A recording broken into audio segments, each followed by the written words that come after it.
Hey everyone, we are going to learn how to do a submission view, which is simply allowing students get immediate feedback on a quiz that we have created. So the way that we get this is we're going to go ahead and navigate from the course home to the quiz tool.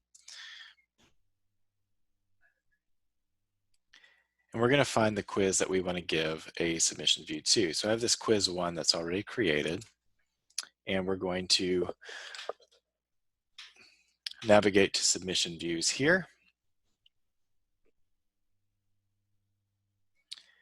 And we're going to click add additional view. We can name this something. I generally say something like feedback for, and then the name of the quiz, which is quiz 1.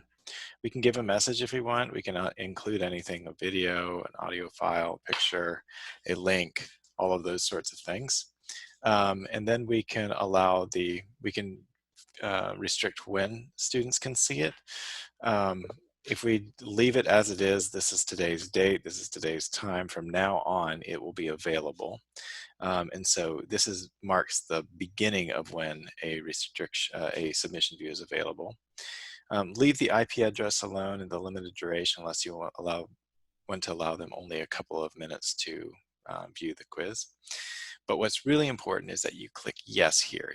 The default is on no, so there's nothing that they can see. But if you click yes, then you can choose one of these top 4 options. You can choose show questions answered incorrectly, show questions answered correctly, show all questions without user responses, and show all questions with user responses. Choose whichever one you want.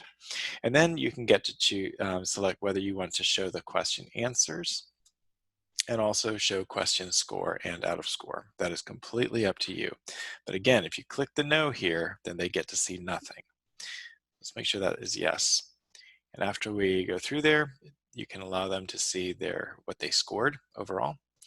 And then you can click save.